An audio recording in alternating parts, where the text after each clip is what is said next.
Louvado seja o nome do Senhor. Bom dia, graça e paz a todos.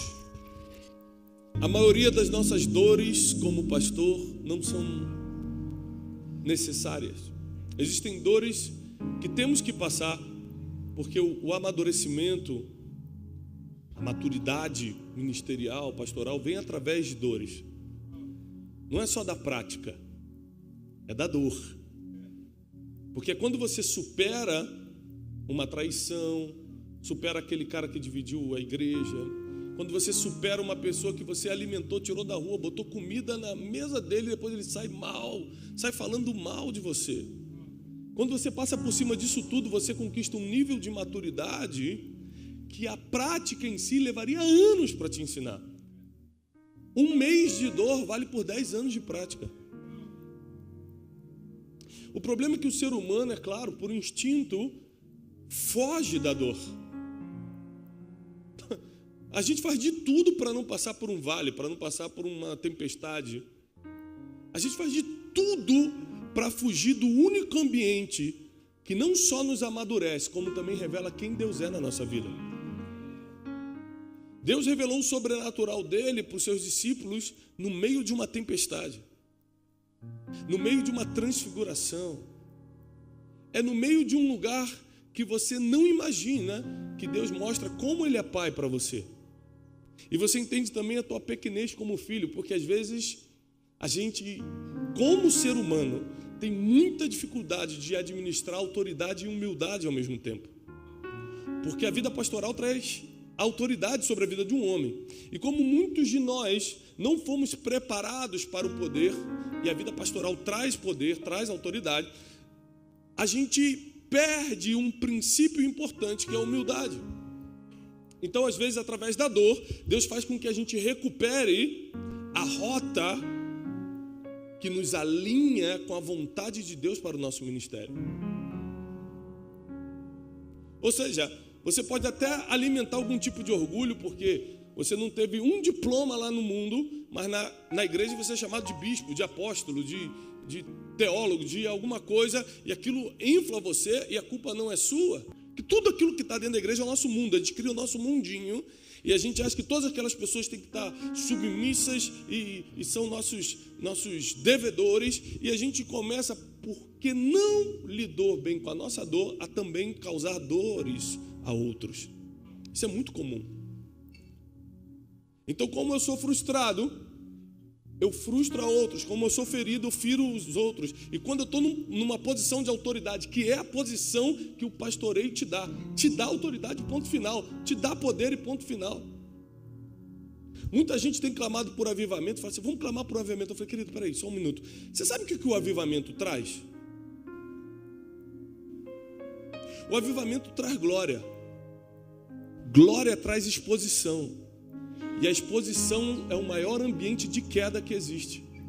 Então, antes da gente pedir glória, antes da gente pedir avivamento, a gente tem que ter certeza que nós somos boas pessoas,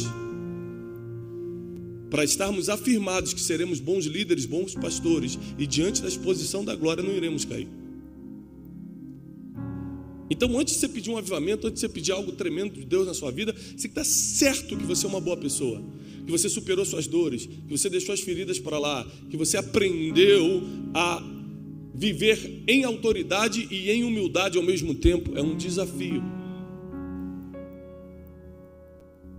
Porque a autoridade geralmente vai expulsar a humildade se você realmente não for um pastor. O título não te faz pastor, você sabe disso. O chamado pastoral é o chamado mais nobre que tem aqui na Terra. Não existe no planeta Terra algo que seja mais nobre que ser pastor. Eu tive a oportunidade de fazer mestrado, doutorado, de viajar o mundo todo, de conhecer pessoas de altíssimo calão. Por causa da minha profissão, eu acompanhei artistas, jogadores de futebol, tanta gente estratégica, e eu posso te afirmar, sem medo de errar, me escute como um pesquisador nessa manhã.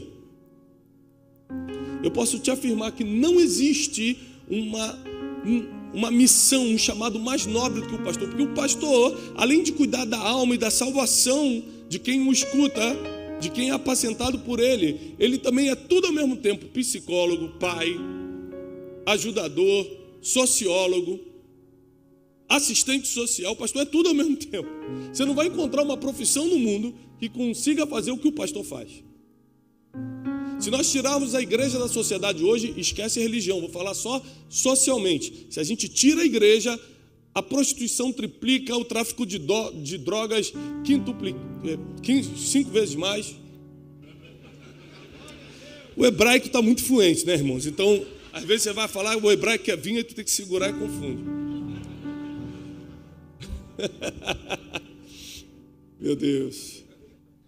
Se a igreja sai da sociedade, acabou a esperança do mundo. Agora, uma coisa que a gente tem que entender é que igrejas são guiadas por pastores. E tem um dito evangélico muito comum que o pessoal fala assim, ó, a igreja somos nós. Não é assim? Quem é a igreja? Nós. Se a igreja somos nós, a igreja está bem ou está mal?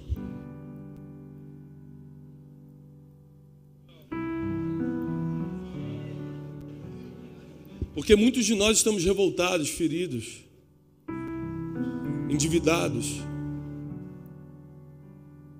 fora de princípios. Muitos de nós não sabemos lidar com a autoridade e o privilégio que o ministério pastoral nos traz. De tantas coisas sobre o ministério pastoral que eu poderia lhe trazer nessa manhã. Eu só tenho 3 horas, então eu só posso falar sobre uma coisa. Amém? Então eu quero falar sobre um assunto que Deus colocou no meu coração. Ontem eu estava buscando ao Senhor. Eu falei, Senhor, de tanta coisa que eu posso falar, fala aquilo que o teu povo precisa ouvir. Porque a gente, como pastor, como pregador, a gente tem uma lista de coisas que a gente sabe falar. Mas tem coisas que Deus quer falar e não está na tua lista. E aí que você precisa saber se você realmente está conectado com os céus ou conectado somente com o teu conhecimento. E apesar do conhecimento ser insubstituível, tem coisas que só os céus vão poder conspirar ao teu favor. Tem coisas que só Deus vai poder fazer por você. Então a conexão, a sensibilidade espiritual tem que ser forte na vida de alguém que se diz pastor e cuida de pessoas.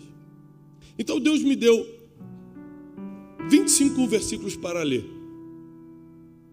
Esses 25 versículos compõem a carta do apóstolo Paulo a Filemão. E eu quero que você entenda, na minha forma de ver, o princípio mais básico e importante da vida pastoral, da vida de um líder. Paulo diz assim na carta a Filemão: Paulo, prisioneiro de Jesus Cristo, e Timóteo, nosso irmão, a Filemão, nosso querido e amado cooperador. Sublinha Paulo, Timóteo, que estão escrevendo a carta, e Filemão, que vai receber, que é um amado cooperador do ministério de Paulo. E a nossa amada Áfia e a Arquipo, nossos companheiros de lutas, sublinha companheiros de lutas. E a igreja que está em sua casa, sublinhe igreja que está em sua casa. Graça a vós e paz da parte de Deus, nosso Pai, e da parte do nosso Senhor Jesus Cristo. Graças dou ao meu Deus, fazendo menção de ti sempre em minhas orações. Paulo está falando para Filemão que sempre quando ele vai orar, ele lembra do nome de Filemão em suas orações. Ouvindo o teu amor e a fé que tens para com o Senhor Jesus e para com todos os santos. Sublinhe amor e fé. São as duas coisas que chamavam a atenção de Paulo.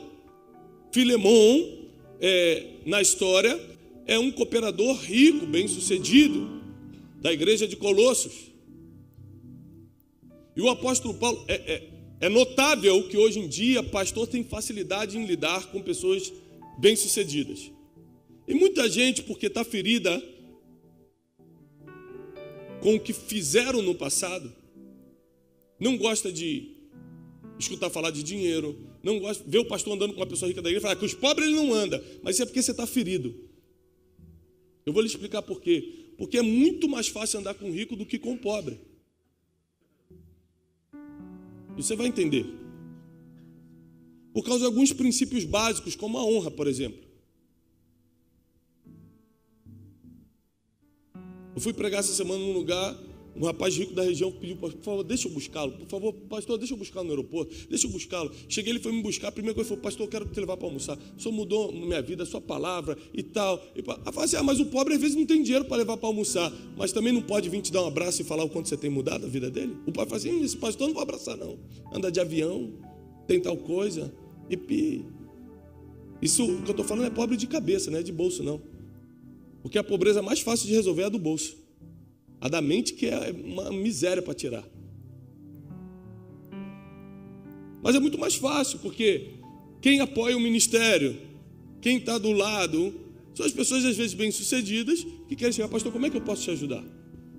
Então não tem como julgar. Eu não estou falando que está certo ou que está errado, eu estou falando que eu não julgo. Então, por acaso, Paulo tinha uma conexão com Filemão, que era um homem bem-sucedido. Mas quando ele lembrava de Filemão, ele falava assim, aquela conta no Banco Safra de Filemão, ai meu Deus, vai ser uma bênção para o ministério. Ele lembrava o seguinte, eu tenho escutado do teu amor e da tua fé. Amor e fé. Sublinhe.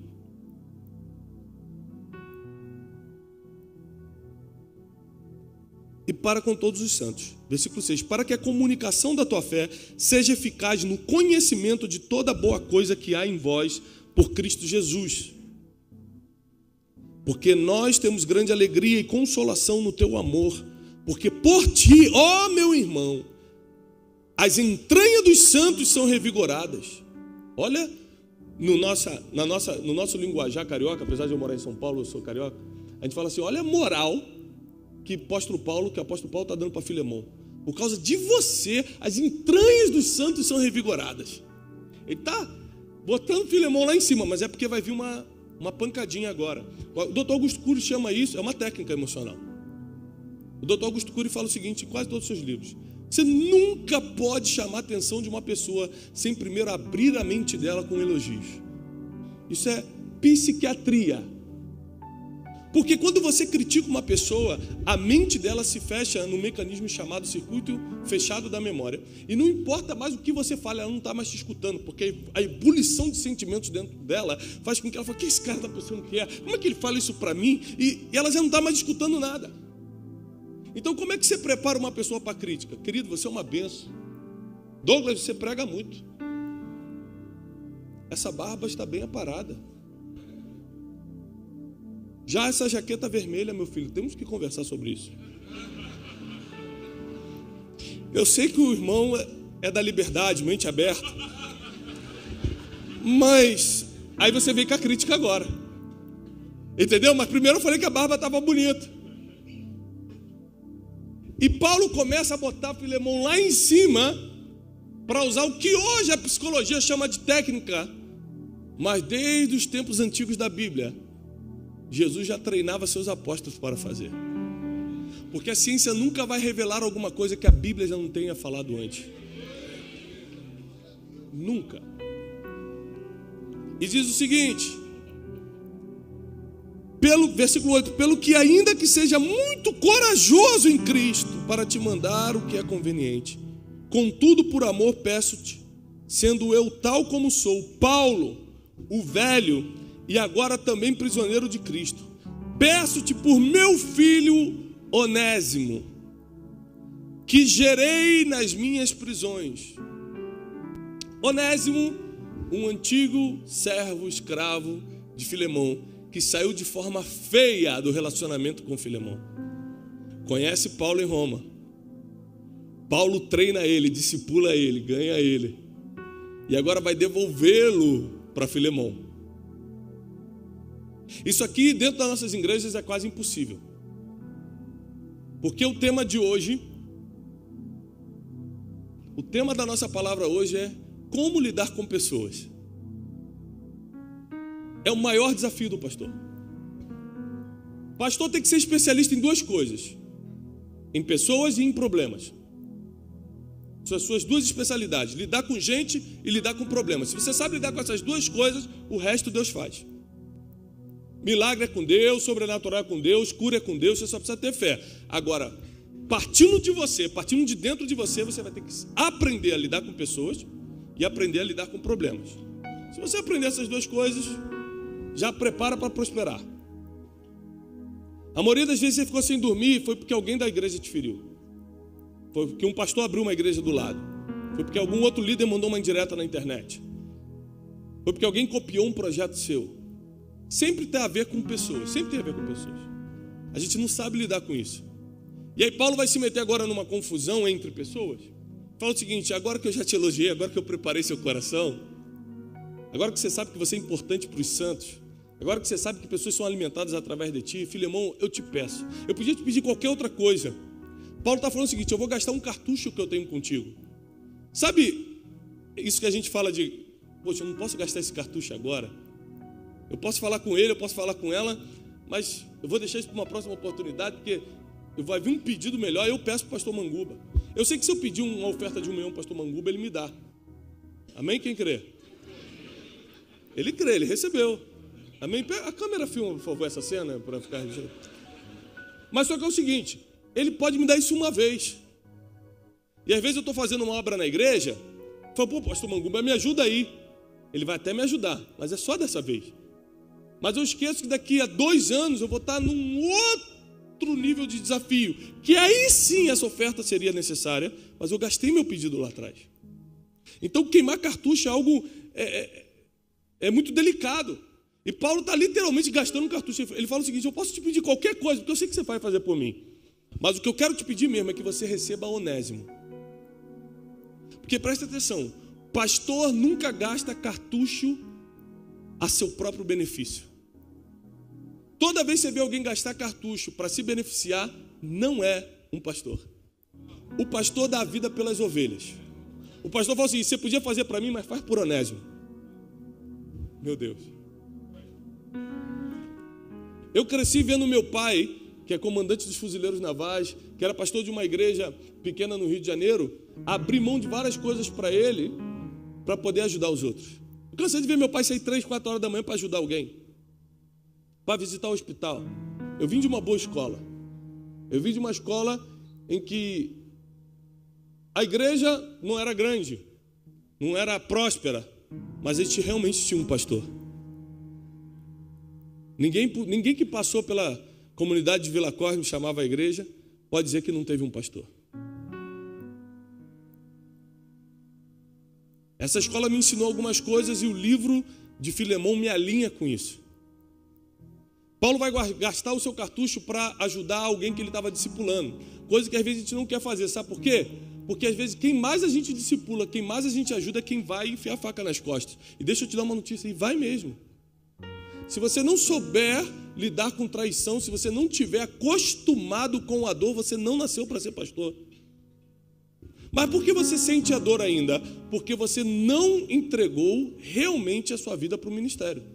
Porque quando você começa a viver para o ministério, já não vive mais você, mas Cristo vive em você. E morto não sente dor, morto não se sente traído. Então por que você está se sentindo traído, com dorzinha, ferido porque alguém? Porque você está considerando você, o teu ministério. E não as ovelhas são de Cristo e você está só pastoreando enquanto o Supremo Pastor não se manifesta.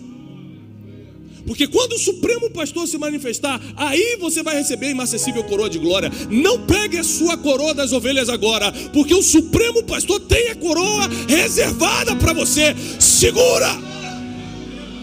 Aguenta! A sua recompensa não vai vir das suas ovelhas, que nem são suas, são de Jesus. A sua recompensa vai vir da mão daquele que morreu e ressuscitou. Naquele grande dia ele vai vir andando na sua direção e vai te chamar pelo nome. Você que cuidou das minhas ovelhas, você que abriu mão dos teus direitos autorais, porque tem gente que fala: esse projeto é meu, fulano está copiando meu projeto. Se você não abrir mão dos teus direitos autorais, você não é pastor. Você já viu um pastor falar comigo: olha, Thiago, um monte de gente copiando no Brasil, agora tudo é clube, tudo é inteligência, tudo é não sei o quê, porque eu comecei isso alguns anos atrás. Falei assim: glória a Deus, ninguém está me copiando. Eu acredito só que eu comecei uma nova sessão, uma nova estação. Tem que mais é que fazer. Porque se eu me achar dono, se eu achar que eu tenho os direitos autorais sobre o que Deus me dá, eu não posso ser pastor, eu tenho que ser empresário, registrar minha patente e batalhar pelo meu dinheiro.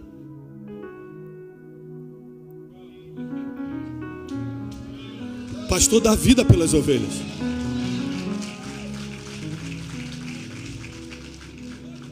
Pastor dá vida pelas pessoas. A pessoa ser feliz é mais importante que a felicidade dele. A pessoa crescer é mais importante que o crescimento dele. Esse é o pastor. E a nossa geração está carente de pastores. Nós temos grandes empreendedores da fé. E isso é muito bom, não é uma crítica, é bom. Tem que empreender mesmo. Grandes empreendedores da fé, pouquíssimos pastores. Peço-te por meu filho Onésimo, que gerei nas minhas prisões, o qual no outro tempo te foi inútil, mas agora é muito útil para ti e para mim. Presta atenção. Existem pessoas que você desprezou porque naquela fase ele era o inútil. Existem pessoas que você mandou embora porque estava numa fase ruim. Naquela fase ele não prestava, naquela fase ele não era obediente. Mas agora Onésimo não era mais um inútil. Ele estava sendo útil ao apóstolo que mudou a forma de fazer igreja, que doutrinou o evangelho. Agora Onésimo não só era discípulo, mas era útil ao apóstolo Paulo. Mas antes ele era inútil para o empresário, para o empreendedor qualquer.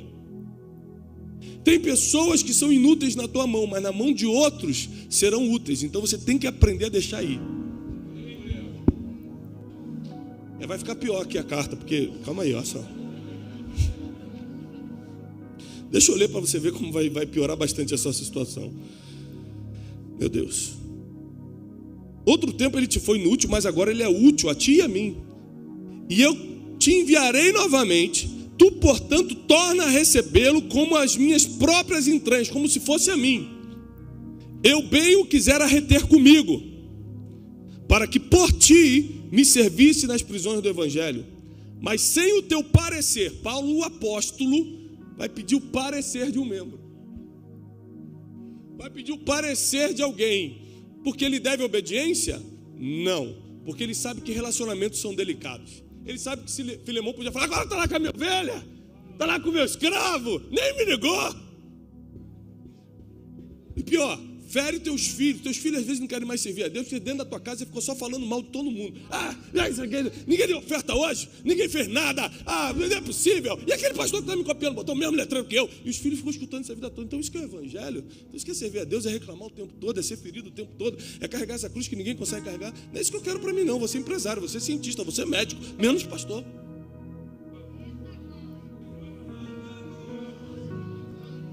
Quando eu boto meu filho para dormir, eu gravo o áudio, tem aquele sistema de gravação de áudio no celular.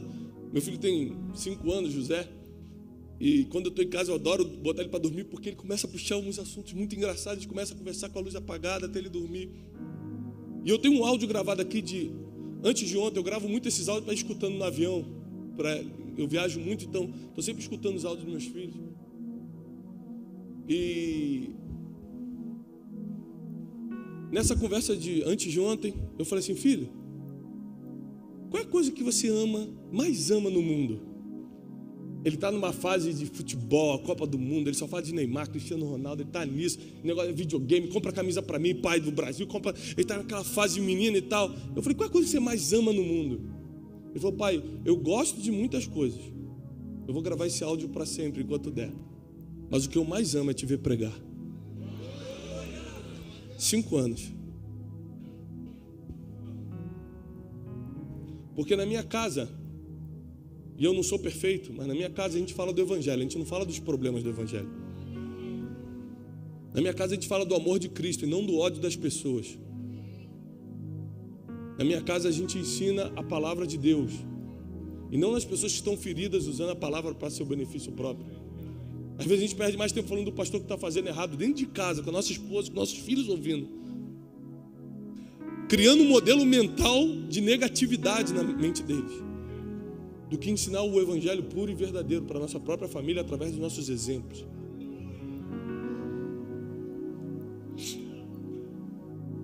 Sem o teu parecer, eu nada quis fazer.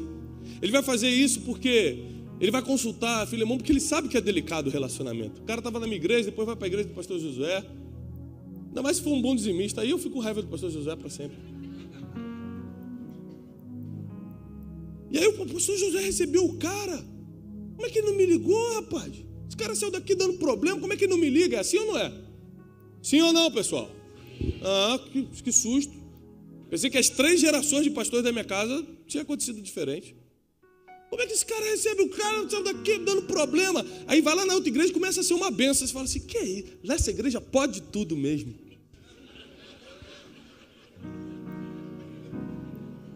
É porque tem pessoas que não dão certo na tua mão, mas vão dar certo na mão dos outros. Você tem que se acostumar a isso.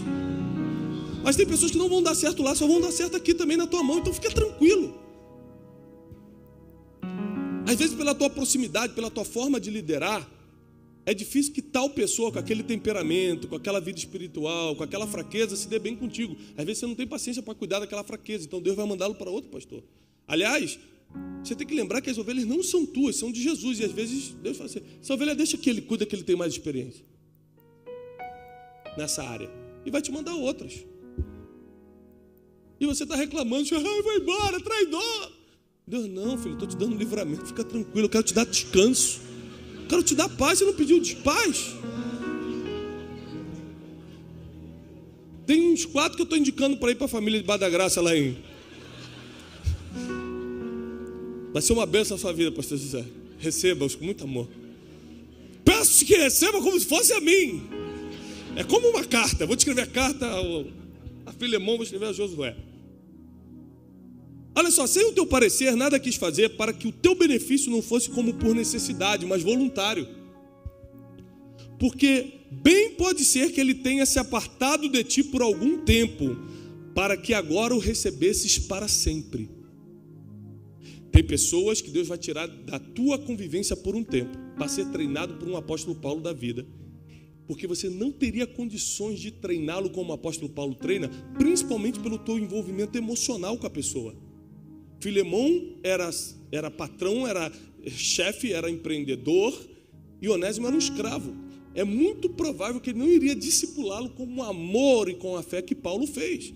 Mas só que como Onésimo se tornaria um homem útil, porque Deus já te viu no futuro, e é por isso que ele te deixa de pé, porque hoje talvez você não esteja bom, hoje talvez você não esteja aprovado, hoje talvez você não seja tão útil ou empreendedor, mas ele já te viu daqui a um ano. Então ele te bota numa escola para aprender e depois te devolve para o lugar de onde você saiu. E aí o apóstolo Paulo recebe ele agora para sempre, porque por um tempo foi necessário que ele ficasse longe de você, para agora ele voltar com as habilidades, com o coração, com a utilidade que vai fazer o teu ministério crescer como nunca antes. Recebe ele agora. Porque, versículo 16, mas não o receba mais como servo, mas acima de servo o receba como irmão amado. E agora ele vai mudar então o título de Onésimo, porque quem passa pela vida de um pastor tem a sua titularidade mudada. Antes você era escravo do pecado, agora você é filho amado. Antes você era mentiroso, agora você anda na verdade. Antes você era escravo, agora você é irmão querido. Fala assim, não receba mais ele como servo, receba ele agora como um amado irmão, especialmente para mim, quanto mais para ti, assim na carne como no Senhor. Assim, pois, me tens por companheiro, versículo 17, assim, pois, se me tens por companheiro, recebe-o como a mim mesmo. Agora ele vai partir para o constrangimento. Ele vai no amor, depois ele vai na crítica, volta no amor e agora vai no constrangimento. Se você me considera mesmo, recebe ele como se fosse a mim. Se, quando bota o se, é para constranger. Se você me ama, não vai para essa viagem, meu amor. Vocês já entenderam, glória a Deus. Deus fala com todos. A Julinha, minha filha, tem 9 anos. Aí ela chegou para o manager do nosso instituto, cuida de toda a parte do instituto, da agenda. Foi lá em casa tomar um café essa semana. Aí ela chegou para ele, falou assim, olha, queria falar contigo um minuto. Aí ele, opa, pode falar, Julinha. Cancela toda a agenda do meu pai de junho. Por quê? Porque esse mês ele vai ficar comigo. Se ele me ama.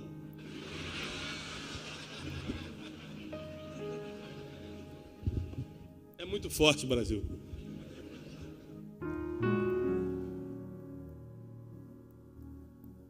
Aí ela chegou no outro dia para mim e falou, pai, queria tanto ganhar um celular. Pai, todo mundo tem meu celular, meus amigos tem todo mundo tem celular. Eu falei assim, papai teve que cancelar a agenda toda de julho. Ela, pai, pode ir, né? Nada como um constrangimento para resolvermos as coisas. Versículo 17. Se me tens por companheiro, recebe-o como a mim mesmo. Versículo 18 é fortíssimo. E se ele te fez algum mal, se ele te deve alguma coisa, põe tudo isso na minha conta. Quais são os pastores que hoje estão de peito aberto para falar, quem te feriu? Meu discípulo, bota na minha conta, eu vou te pagar. Quem está hoje disponível para cobrir o erro dos outros, para resolver problema que você não criou? Quem hoje são os pastores que estão de coração aberto para dar vida pelas ovelhas? Não, ele errou no passado, eu cubro o erro dele. Eu não estou falando daquele infeliz que está sempre errando, sempre se mete em dívida. Tu vai lá, ajuda ele vai lá, compra de novo no cartão sem poder. Não estou falando, esse aí deixa, entrega, como diz Paulo, de Alexandre Latueiro. Quem conhece a Bíblia pegou. Esse entrega na mão daquele primo que está rondando, vive de rodear a terra. Para quem não pegou o versículo, vai pegar essa. Se ele te fez algum mal ou te deve alguma coisa, põe isso na minha conta. Ele não vai pagar não, quem vai pagar sou eu. Um pastor vive de relacionamentos, vive de lidar com pessoas, com problemas e resolver problemas. Se você acha que resolver problema dos outros é muito pesado, entrega hoje o ministério nesse altar, passa a sua igreja e vai para a sua empresa, você vai resolver seus próprios problemas. Porque na igreja você vai ter que resolver o problema dos outros. Não tem outra opção. Eu não conheço outro caminho. E como eu te falei, me escute como um pesquisador nessa manhã. Eu tenho visitado as maiores igrejas do mundo. Por causa da nossa conferência de destino, dos nossos programas de atualização ministerial, eu tenho conversado com grandes pastores. Pastores que têm revolucionado a forma de fazer igreja no mundo. E a estatística não mente. Pastor sempre vai cuidar do problema que ele não criou. Pastor sempre vai cuidar do problema de outras pessoas. Agora deixa eu falar uma coisa. Quem resolve seus próprios problemas recebe um aplauso. Parabéns, hein? Fez mais do que sua obrigação. Não fez mais do que sua obrigação. Agora quem resolve o problema dos outros recebe o governo. Quem recebe a liderança de bandeja do povo? Quem resolveu o problema deles. Se levantar. Por que a gente segura alguns ministérios na igreja? Porque se o cara que está sentado ali, que é um membro, começa a fazer milagre, começa a ajudar as pessoas, levando alimento na casa de quem está precisando, começa a dar uma palavra boa, o pastor aqui ele tem duas opções: sair fora e deixar esse cara assumir, ou falar que o Satanás está usando ele e expulsar da igreja. Só tem essas duas opções, não tem outra. Porque esse cara vai ser um problema para você. Por quê? Porque ele está dando resultado que você não dá. Alguns pastores já são inteligentes, pega o cara, ordena pastor e fala: irmão, vai abrir um campo missionário que eu tenho para você lá em Parauebas. Cadê o pastor? Parauebas? Paraupebas. Vou mandar para lá, interior do Pará. Aleluia. É a única chance. Porque as pessoas dão a liderança para quem resolve o problema delas, e não para quem foi nomeado líder. Isso você vê em qualquer filme, qualquer livro de liderança. Eu começo a resolver teu problema, você começa a me dar a autoridade. Então por que pastor é um resolvedor de problemas? Porque a autoridade vem quando você resolve o problema de quem não consegue resolver. A sua ovelha chega na igreja todo enrolado, porque não consegue resolver aquilo que você, de longe, com uma palavra, com um conselho, consegue resolver. Quando eu estava arrebentado, quebrado, passando pela pior fase da minha vida, a empresa tinha quebrado, e antes de me dedicar ao ministério, eu era empresário, devendo milhões, numa situação dificílima, emocional, abandonado pelos meus amigos. Eu lembro que meu pai e meu pastor iam lá em casa todo dia e falavam assim: ó, vai dar certo, vai sair dessa situação, liga para aquele rapaz que você está devendo, eu vou ficar do seu lado. Sabe o que meu pai, que era o meu pastor, fazia? Só botava no meu ombro e falou: liga aí, eu estou aqui contigo. Aquilo me dava coragem de ligar para o credor e falar: eu não posso pagar agora, mas eu posso pagar em 7 vezes, em 8 vezes, em 10 vezes. Às vezes tudo que você precisa é de um pastor que bota a mão no teu ombro e fala: vai lá, liga, vai dar certo, resolve. Não foge do problema não, estou aqui para resolver contigo.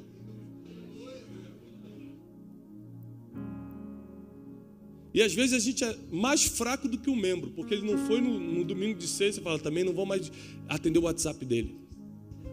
Você é mais fraco que o cara que faltou. Porque você não sabe passar por cima das fraquezas dele, em nome da grandeza do ministério que Deus te confiou. Se você não aprender a lidar com pessoas que vão sempre te deixar para lá, que vão esquecer, só vão te ligar só quando precisa, é isso mesmo, é só quando precisa. Se você não quer isso, desiste. Mas Deus vai levantar outros que vão te honrar. Para cada desonra, Deus te dá dupla honra. Você tem que aprender isso. Você tem que cumprir o teu ministério, continuar servindo as pessoas. E Deus vai mandar, às vezes, pessoas de fora para fazer aquilo que as pessoas que você está discipulando não fazem por você. Mas Deus é o teu pastor. Ele que não te deixa faltar nada. Eu, Paulo, de minha própria mão escrevi, eu o pagarei, para não te dizer que tu mesmo te deves inteiramente a mim. Sim, irmão, eu me alegrarei de ti no Senhor, revigora as minhas entranhas no Senhor. Confiado que você é obediente, eu te escrevo, sabendo que você fará ainda mais do que eu te peço. E além disso, prepara-me também pousada, porque eu confio que por causa das vossas orações vos serei restituído. Saúdam-te, Epáfras, meu companheiro. De novo aparece a palavra companheiro. Paulo ia sempre mencionando quem estava com ele, quem eram os amigos, quem eram os companheiros de batalha. Sublinha Epáfras, meu companheiro, de prisão em Jesus Cristo. Marcos, Aristarco, Demas e Lucas, meus cooperadores. Sublinha esses nomes, por favor. Agora, você sabe o que é engraçado? Na segunda carta ao Timóteo, capítulo 4, versículo 10, diz assim: porque Demas me desamparou, amando o presente século, se foi para Tessalônica. Vou reler o versículo 24. Marcos, Aristarco, Demas e Lucas, meus cooperadores. Tem gente que é teu cooperador na carta ao Filemão, mas em Timóteo já está te abandonando. E você não vê Paulo feridinho, porque Demas se foi. Só bota ele na história como aquele que deixou o ministério. Amou o presente século. Se você não souber lidar com pessoas que você deu amor, mas ele preferiu amar o mundo, você não pode ser pastor. Porque lidar com pessoas é assim. E Deus te amadurece através dessa dor. A maioria, a gente fala, por que o reino de Deus não se estabeleceu no Brasil? Porque a igreja evangélica pode estar bem no Brasil, o reino de Deus não está. Porque tudo é meu, tudo é isso. Nada é para o reino, nada eu vou fazer se eu não for ganhar. É o meu congresso, a minha conferência, a minha igreja, a minha placa, meu nome, meu isso, meu aquilo. Mas a gente sempre bota para dar aquela santificada, mas é tudo para a glória do Senhor. Mentira. Para a glória do Senhor é quando todo mundo ganha.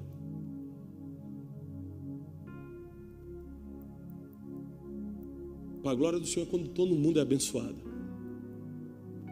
É quando eu não tenho mais meus direitos autorais, não estou reclamando meus direitos. Todo mundo pode crescer em Deus, todo mundo pode prosperar da mesma forma. Eu sofri 30 anos para aprender coisas para que você não sofresse, porque tem pastor que fala assim, agora deixa ele passar pelo que eu passei para entender como é que é o evangelho.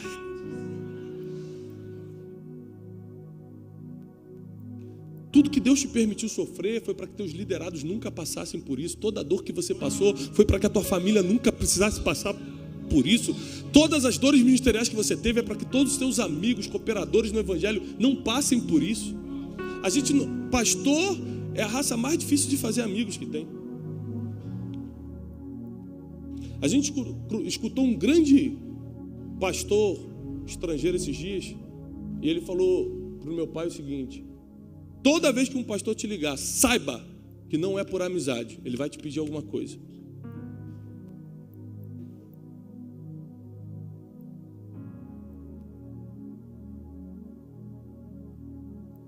Eu estou há 3, 4 anos fazendo o que eu faço.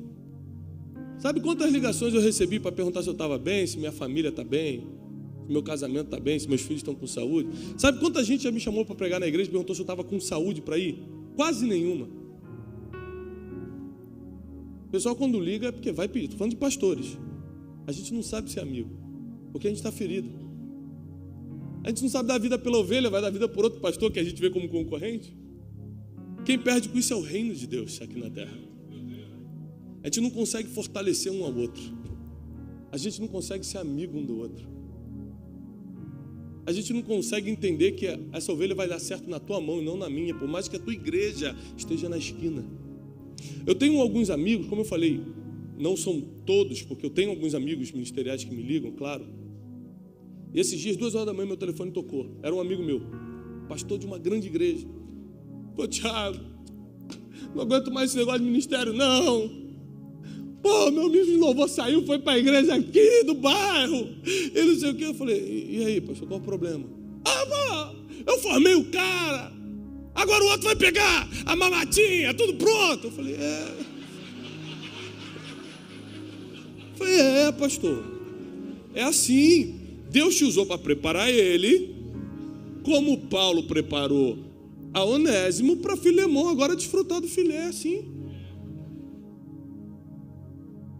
Paulo plantou, Apolo que regou, porque Paulo não viu a colheita não, ele só plantou. Já tinha outro regando. Paulo já tinha subido, já tinha outro regando. Outro vai colher, mas quem dá o crescimento de tudo que você faz, que o da esquina faz, que o outro pastor faz, é o Senhor. A nossa confiança está em Deus. A nossa esperança está no céu. E porque a gente perdeu a esperança do céu e fixamos a esperança na instituição que a gente criou, a gente fica chateado com pessoas. Quer ver você nunca mais ficar ferido com alguém? Nunca mais? É um profeta chegar para você, um profeta que você confia e falar assim, daqui a 5 anos, nessa mesma data, Deus vai te levar. Irmão, pode acontecer um problema que for que você vai estar assim, fala varão, pastor, estou saindo, vai lá campeão, rebenta lá. Porque quem sabe que vai morrer, não está nem aí para os problemas. Vai pular de asa delta, eu vou pular de asa delta, vocês tocam o culto domingo. Partiu.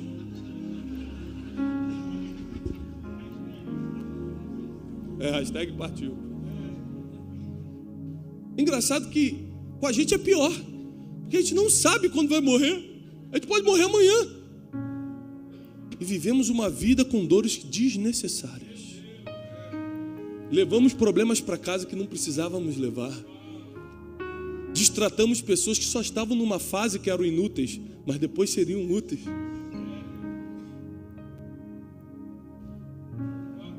A gente espera a misericórdia de Deus, mas a gente não é misericordioso. Seja amigo da misericórdia, você nunca sabe quando vai precisar dela.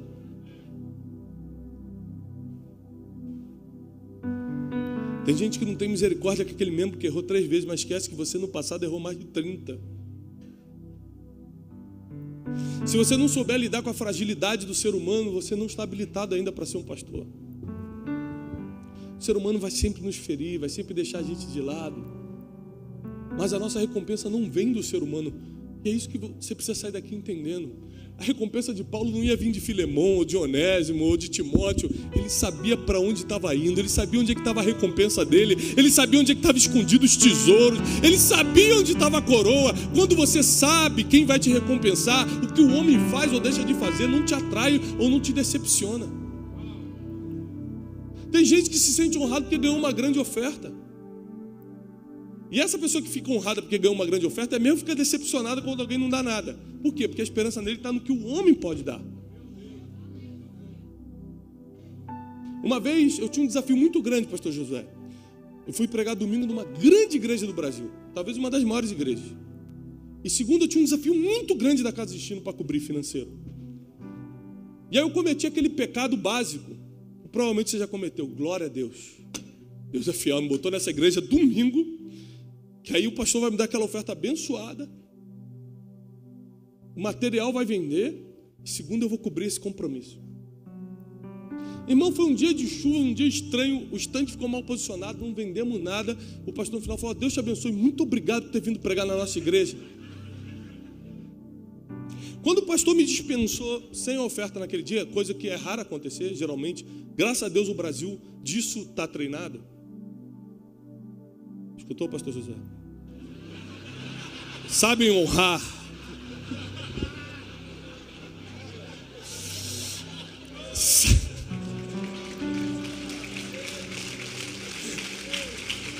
Aleluia. Toca no teu filho hoje, Senhor. Você riu um pouco. Quando aquele homem me dispensou sem oferta, eu falei assim, eu errei. Na hora, o Espírito Santo me trouxe um temor.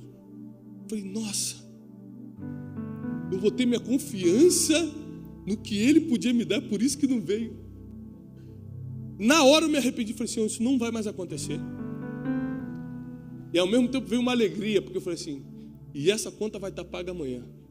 Porque se você falou comigo agora para me arrepender, é porque você já preparou a bênção de amanhã. Senão eu ia continuar cego. Fui para o aeroporto, na segunda de manhã. Estou andando no aeroporto. Eu escuto, Pastor Tiago! Pastor Tiago! E como eu sou muito reconhecido pelas pessoas, tem vezes que eu finjo que não estou escutando, porque eu estou cansado no dia. E tem gente que vem andando de 2 quilômetros, você tem que ficar esperando, o celular não está pronto, ela vai ficar, deixa eu ver aqui onde é que tira a foto, teu voo está indo embora, lá foi meia hora para tirar uma foto, então às vezes eu fico, oh Jesus, me perdoa, mas eu vou fingir que eu nem escutei. E aí o pastor Tiago, quando eu olho para trás, está vindo um cara correndo assim, ó. Meu irmão está parecendo um campeão olímpico, vou até esperar para ver quem é. João Pedro, meu, pastor, graças a Deus te achei. Pastor, você não pode ir embora. Eu tenho uma oferta para o senhor. Falei, glória a Deus, eu parei, Senhor.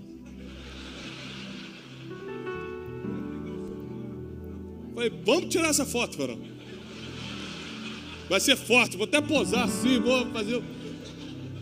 Falei, pastor, ontem eu estava assistindo um culto pela internet.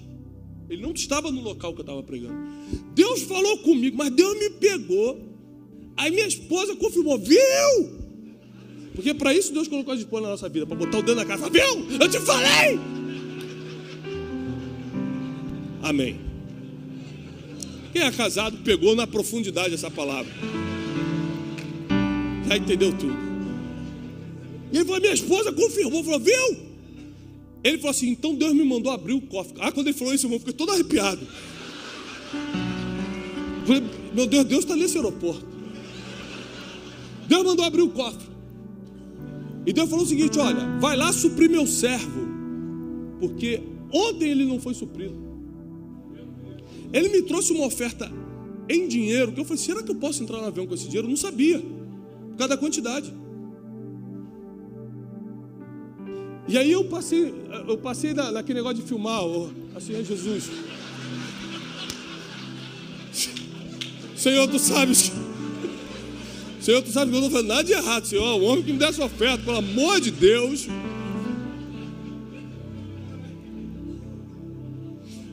Quando eu cheguei em casa, eu fui contar. Porque Deus é fiel, Deus não manda nem mais nem menos. Tinha certinho o que eu tinha que pagar na segunda-feira. A tua recompensa não vem de homem, não vem de discípulo, não vem do outro pastor. A tua recompensa vem do alto. Ele está preparando os teus tesouros. Ele está preparando a tua coroa, a tua recompensa. É Ele que está preparando para você, é Ele que está cuidando de você. Sirva as pessoas e deixa que Deus te serve. Deus cuida de você. Sirva a tua geração. Seja lâmpada na tua geração. Seja luz na tua cidade. E deixa que Deus te ilumina. Deixa que Deus faça a parte dele. Ele é especialista em fazer a parte dele. Cumpre a tua. Cuida dos que Deus te confiou. Se Deus confiou na tua mão, é para você cuidar. Sabe uma coisa que eu mais escuto aí, pastor? Rapaz, na minha igreja só tem maluco. Porque o ser humano é complicado. É assim mesmo. Por isso Deus levantou pastores e não psicólogos. Porque psicólogo não dá jeito nessa maluquice. Quem dá é pastor. Porque psiquiatra não resolve o problema da família. Quem resolve é o pastor através do Espírito Santo. Quem é a solução do Brasil não é o próximo governo, é a igreja. E quem dirige a igreja somos nós, pastores. Você é a solução desse país.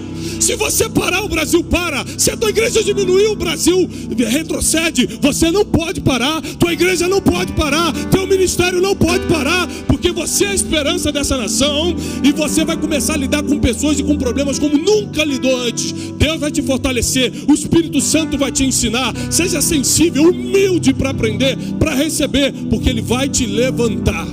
Deus vai te levantar e Ele vai suprir todas as tuas necessidades em Cristo Jesus. Eu não sei quanto tempo eu tenho ainda. Glória a Deus. Escute isso. Nunca mais julgue um pastor por causa da tua realidade infeliz. Fulano está de jato. Em vez de estar pregando, eu estou aqui pregando evangelho nas favelas.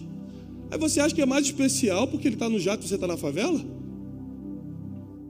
Essa é a mentalidade miserável que a gente tem. Estou falando de miserável de dinheiro não, é de mente mesmo.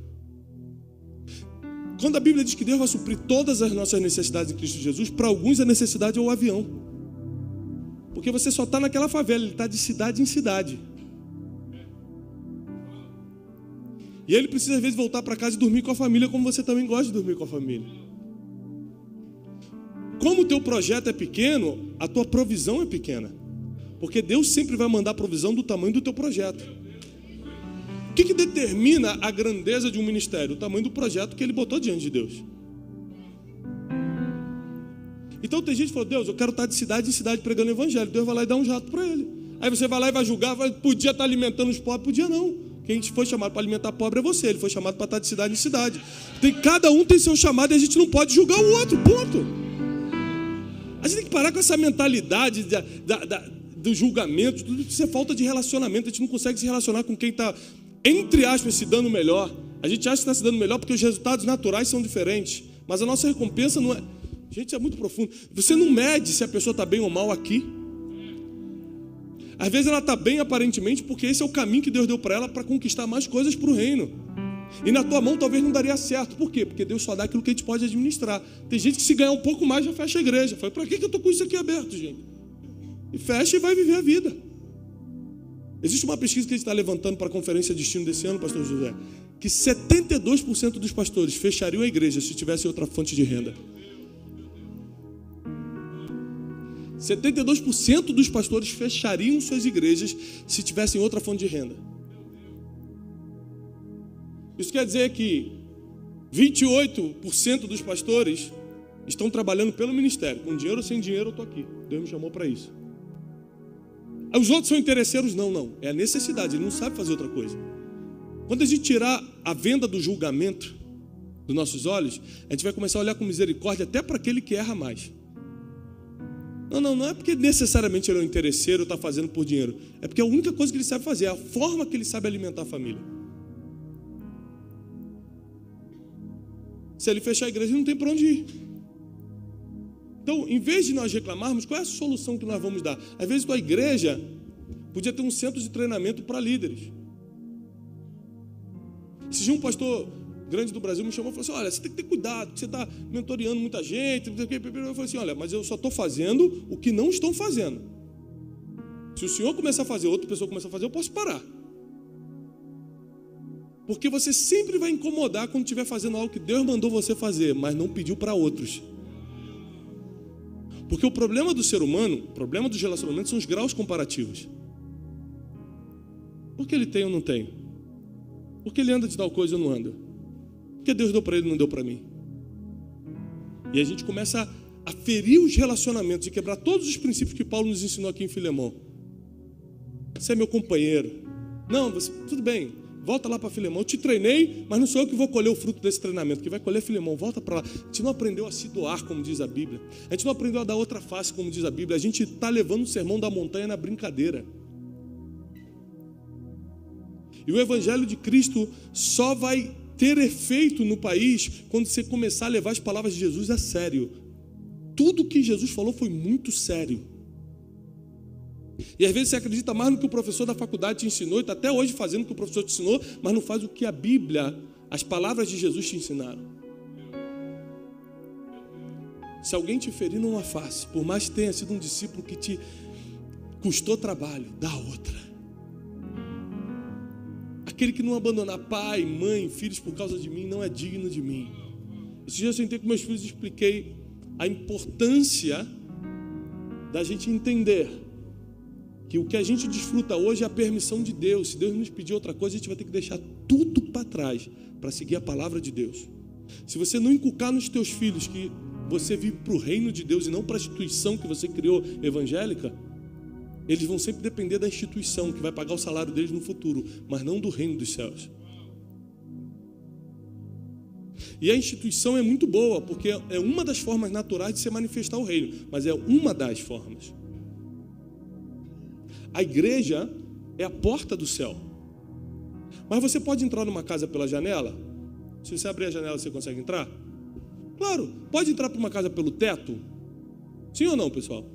Lógico. A gente tem na Bíblia um versículo que diz que 4 amigos abriram o teto para descer um aleijado.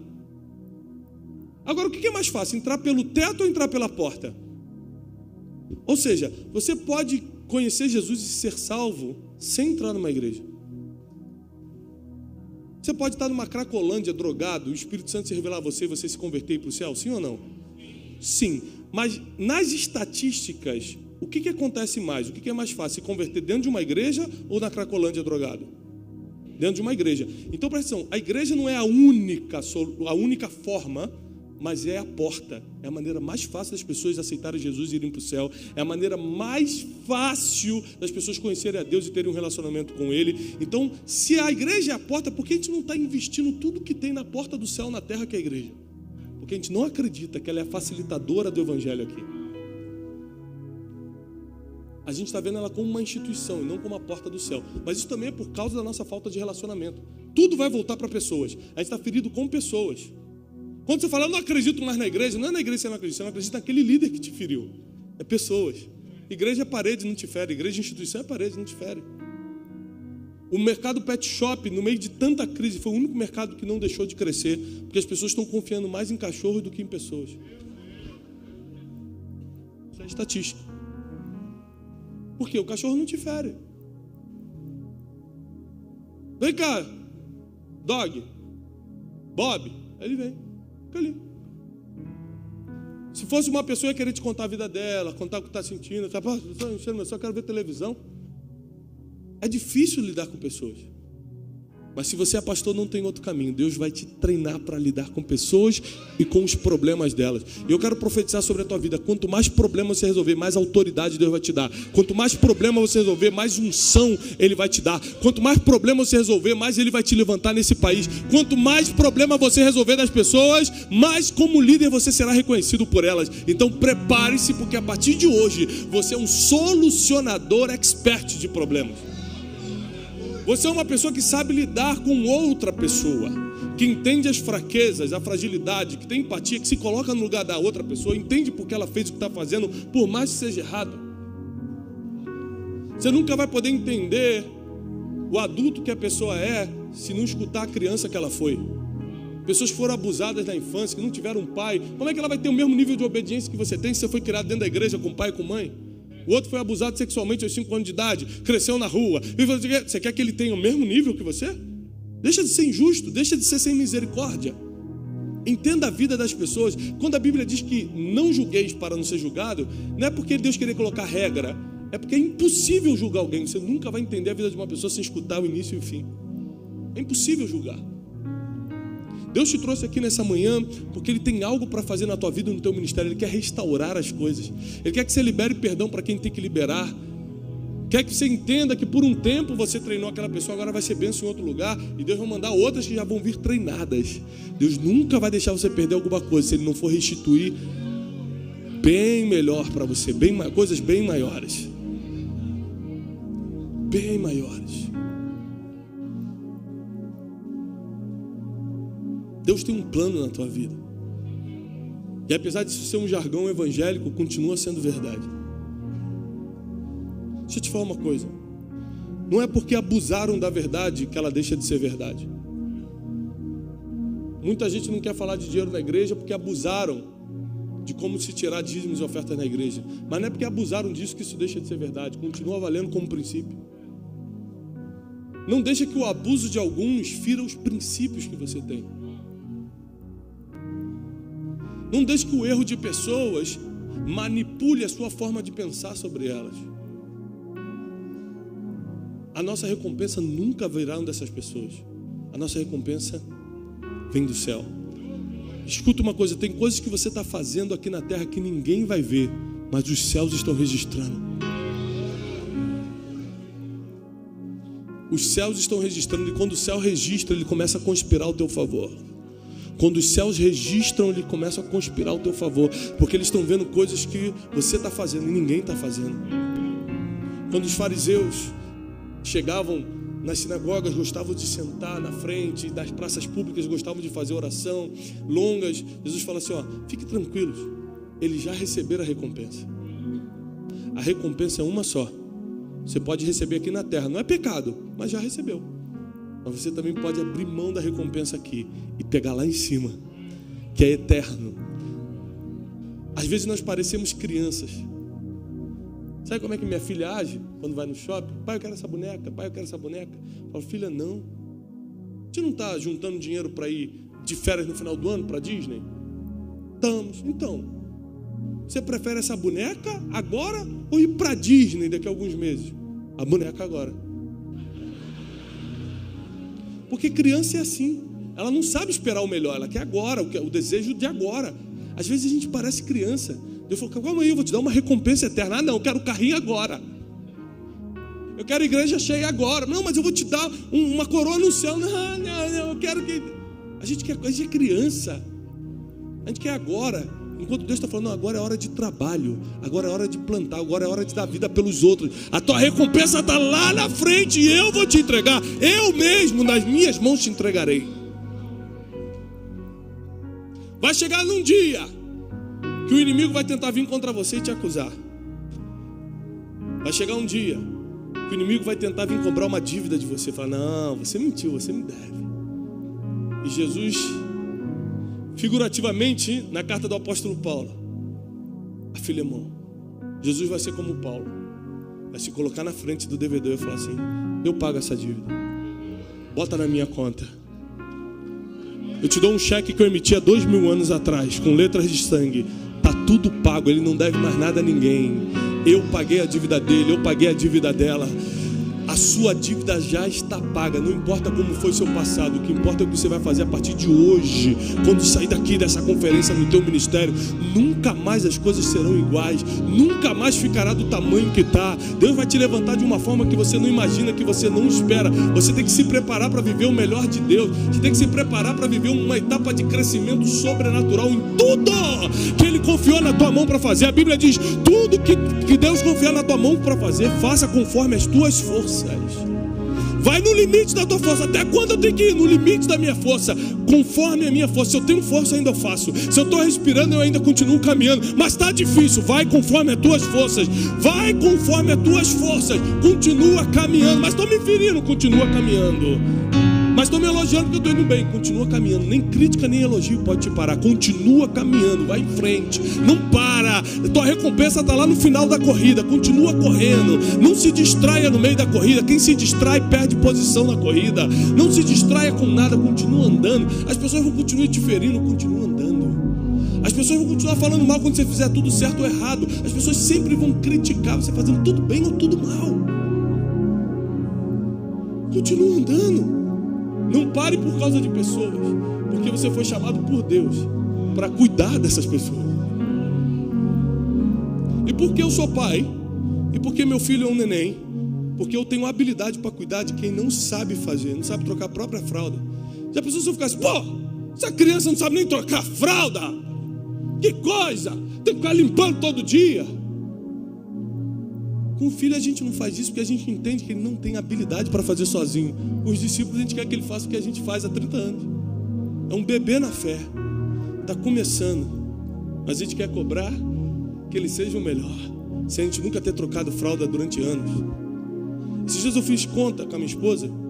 Eu vou ficar 15 anos da minha vida limpando neném, trocando fralda.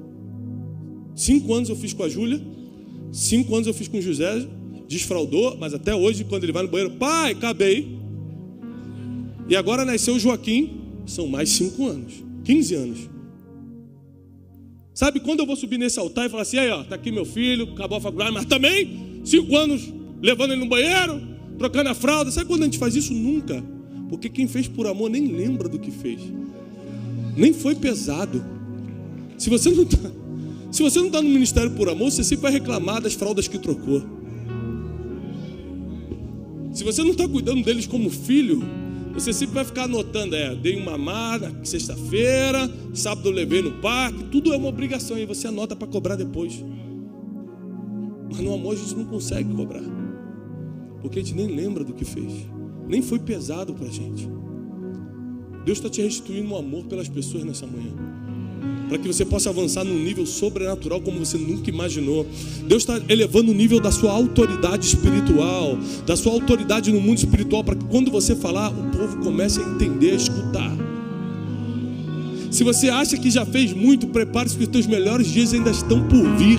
Deus ainda vai te levantar muito mais do que te fez vir até aqui. Ainda tem muito mais para viver, ainda tem muito evangelho para pregar, ainda tem muitas pessoas para você cuidar, ainda tem muito evangelho para você ministrar, pregar, ainda tem muitas pessoas para serem curadas pelas suas mãos. Ainda tem muitas almas que não conhecem Jesus e vão conhecer por causa de uma palavra sua. Agora presta atenção, quem não está fazendo nada sempre vai tentar confundir a tua identidade. Que a gente consegue registrar, porque nos escrevem de 120 a 150 pessoas se convertem por mês pelos nossos vídeos na internet. Ou seja, a gente não tem um registro de todo mundo, porque eu não consigo, só quem me escreve eu consigo fazer um registro. Então a média é de 120 a 150 conversões. Se você entrar no meu Instagram, nos comentários do YouTube, você vai ver lá, meu marido se converteu 2 semanas atrás escutando uma palavra sua.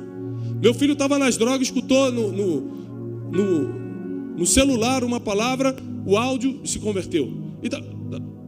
Mas às vezes eu recebo outro tipo de palavra na internet. Falso profeta. Por que você não está pregando sobre o Apocalipse, sobre a volta de Jesus? Está pregando aí sobre desenvolvimento pessoal, sobre inteligência emocional. Porque quem não está fazendo o que você está fazendo vai criticar os resultados que você tem. Presta atenção, no livro O Maior Poder do Mundo, que é esse livro novo que a gente lançou, eu falo sobre os 8 poderes que regem a humanidade. E o primeiro poder que rege a humanidade é o poder da informação. Se você entender esse livro, a tua vida ministerial vai mudar. Escute isso. A informação é o petróleo de hoje. Banqueiros vivem de informação, não de dinheiro. Pablo Escobar ficou décadas na frente de um negócio ilegal por causa da informação, não por causa do dinheiro. Ele sabia onde estavam as blitz, quem era o juiz que ia julgar o caso, ele tinha informação de tudo. Por isso ele conseguiu. A informação é um poder poderosíssimo. É um poder poderosíssimo. Amém.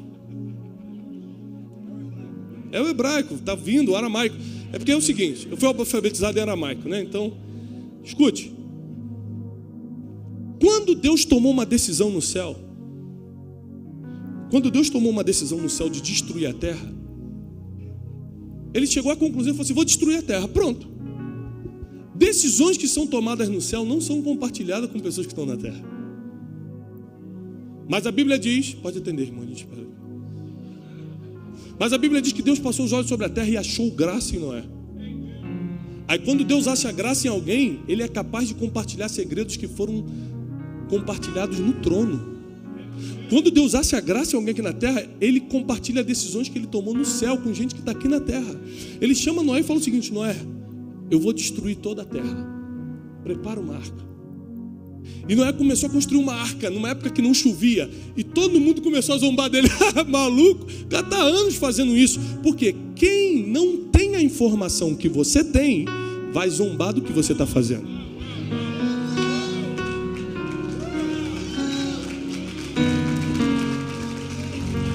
Por que eu estou te falando isso? Porque Deus me deu uma informação. Eu vou começar a curar meu povo, mas antes de trazer um avivamento sobre o Brasil, eu vou trazer uma cura na vida emocional e financeira do meu povo. Eu comecei a pregar sobre emoção e finança. Aí muita gente critica por quê? Porque ele está doido para morrer logo, porque a vida dele está uma desgraça. Então fala, prega sobre o Apocalipse. E ele quer que eu mude a minha identidade e a palavra que Deus me deu. Só que ele está sentado no sofá criticando pela internet. E eu estou de cidade em cidade, de aldeia em aldeia pregando o evangelho. Então eu não posso aceitar essa crítica de quem nunca construiu nada na vida. Construiu nada e quer me criticar. Deus me deu uma identidade, uma missão e eu estou firme, um propósito, eu estou firme nele. Então por que eu prego o que eu prego e não prego outras coisas? Porque eu tenho uma informação que pouca gente tem. Então estou me vendo construindo arco, estão zombando de mim, doido. Ela para estar pregando sobre o avivamento do girar invertido, mas está...